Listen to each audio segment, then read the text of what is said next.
Hey guys, how's it going? I wanted to share with you an AC joint rehab protocol which is working for me at the moment. Now the AC joint, the acromioclavicular joint, is the joint which connects the acromion, which is this bony part of the shoulder here right on the end, with the clavicle, which obviously is the collarbone. So this joint was injured for me when I was tackled playing rugby and my arms were held in. I landed on the ground with my full body weight and the body weight of 100 kilo male on top of me, and basically it sort of tore this ligament and popped it up, so my collarbone sticks up slightly. It's what's known as a grade 3 separation. So you can either have surgery on these things or you can try to conservatively rehab them.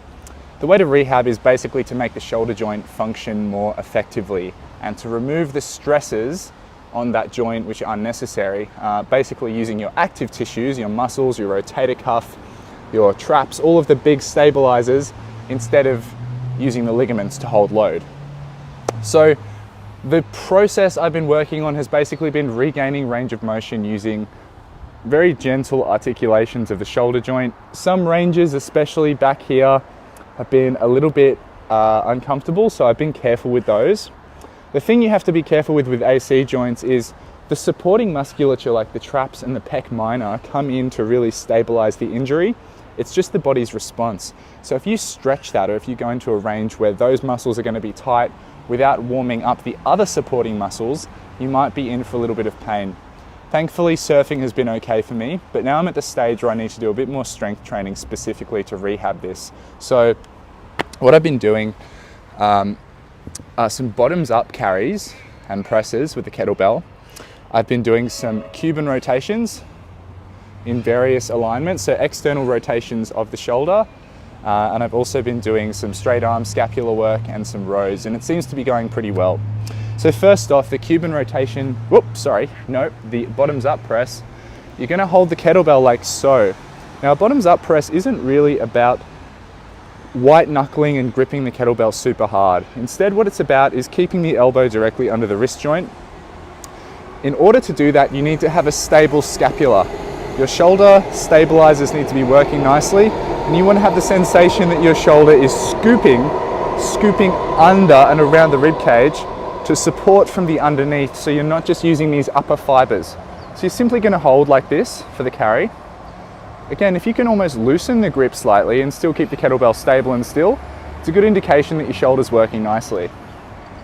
From here, keeping your elbow under the kettlebell, keeping the same kind of hammer grip, you're going to press upwards. Also keep the scapula depressed.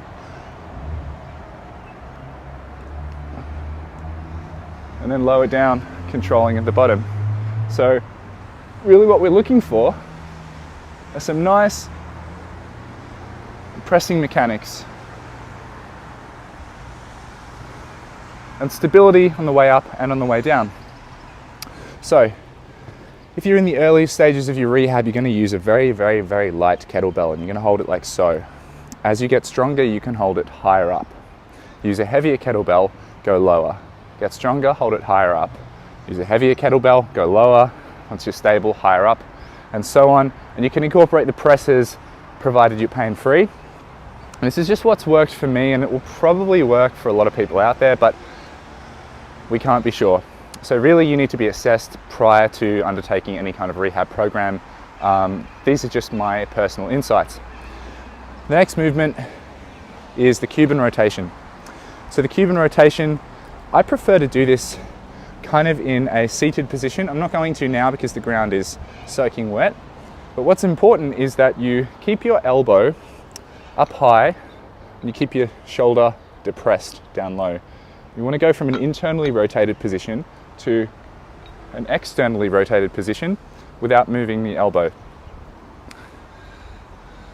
This one's really good to incorporate a tempo, controlling the tempo, making sure that you're not cheating this movement.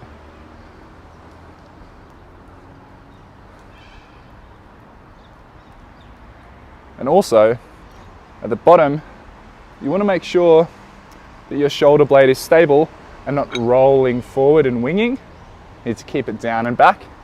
Chest proud, nice and tall through the spine. Elbow up, shoulder down. And that's your Cuban rotation there. So I'd be looking at high reps for this stuff. You want blood flow. You want to keep everything over 10 reps, even up to 20 reps. You don't want to be going too heavy in the early stages of rehab.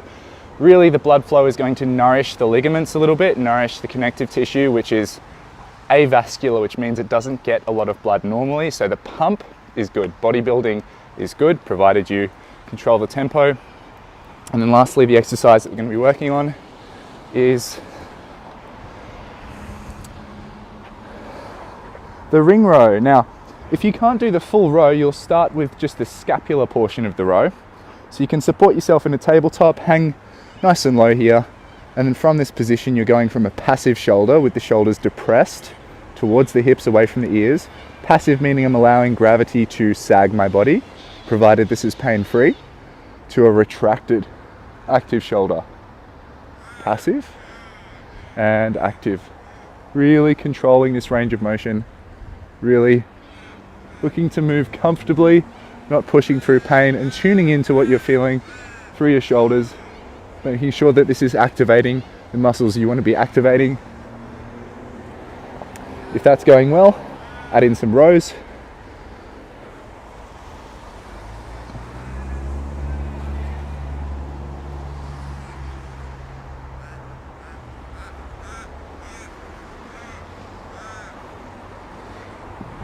And even better is to incorporate the rows first and then to follow up, provided the rows are pain-free, with the scapular activations. So do a set of 10 rows and then a set of 10 with the scap.